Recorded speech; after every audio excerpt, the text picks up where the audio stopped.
Bonjour, alors aujourd'hui je vais vous montrer à la demande générale comment faire un loop start. En fait c'est un départ en boucle avec un seul brin. C'est facile à faire avec 2 brins, je le montrerai plus tard. Avec un seul brin c'est un petit peu plus compliqué, mais une fois qu'on a compris comment, ça se fait très bien. Donc vous pouvez voir ici, j'ai juste un brin. Mon aiguille est déjà préparée, là, donc j'ai juste un brin de fil.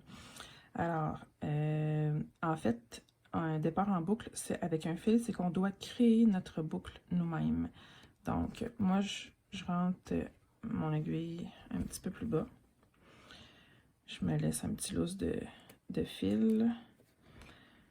Je sors mon fil toujours à la place où je pars mon X.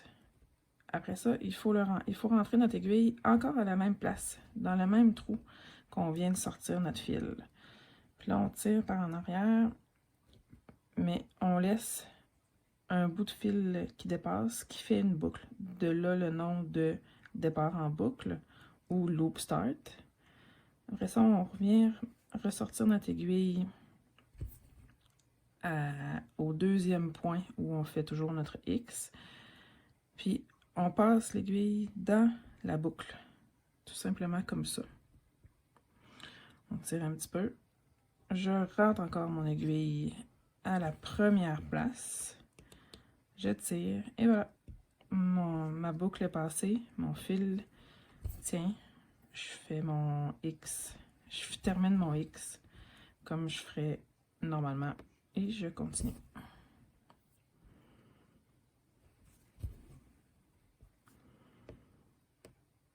Puis éventuellement plus tard, quand je vais arriver où il y a mon bout de fil qui dépasse ici, qui était mon fil de départ, ben, je vais le couper tout simplement. Il y en a qui mettent leur bout de fil de départ dans le même X de où ils sont. Moi, j'aime pas ça. Avec plusieurs essais, là, mon fil ou ma boucle elle se défaisait tout le temps. Il fallait toujours que je recommence. Donc, comme ça, je suis sûre que mon fil est sécurisé aussi en arrière. Parce que je vais broder là, par-dessus mon fil en arrière. Fait comme ça, le fil va être sécurisé, puis je suis certaine. Alors, je vais continuer de faire cette couleur-là. Et puis, je vais revenir, en fait, je vais continuer comme ça. Puis, je vais vous montrer la boucle de finition pour finir le fil.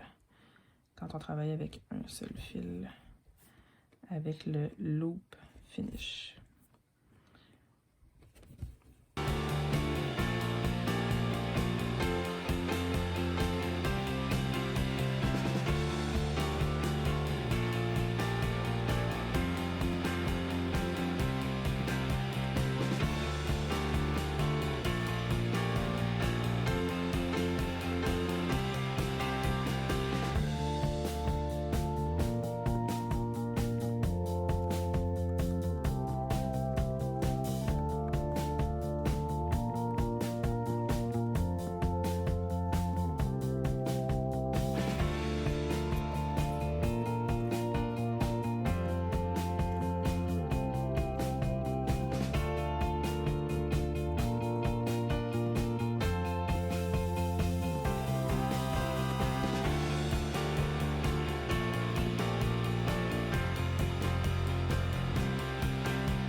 j'arrive à mon dernier X que je veux faire.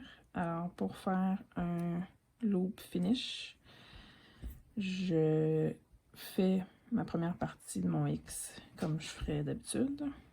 Ensuite, je dois me créer une boucle comme pour le loop start.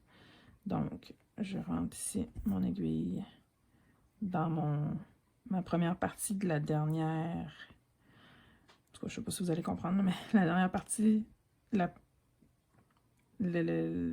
premier coin de la dernière partie de mon X. Donc, j'ai sorti mon aiguille par là. Je rentre mon aiguille à la même place. Je tire un peu et je me laisse une boucle pour pouvoir sécuriser mon fil. Je ressors mon aiguille dans le dernier coin de mon X. Je passe mon aiguille dans la boucle, tout simplement comme ça.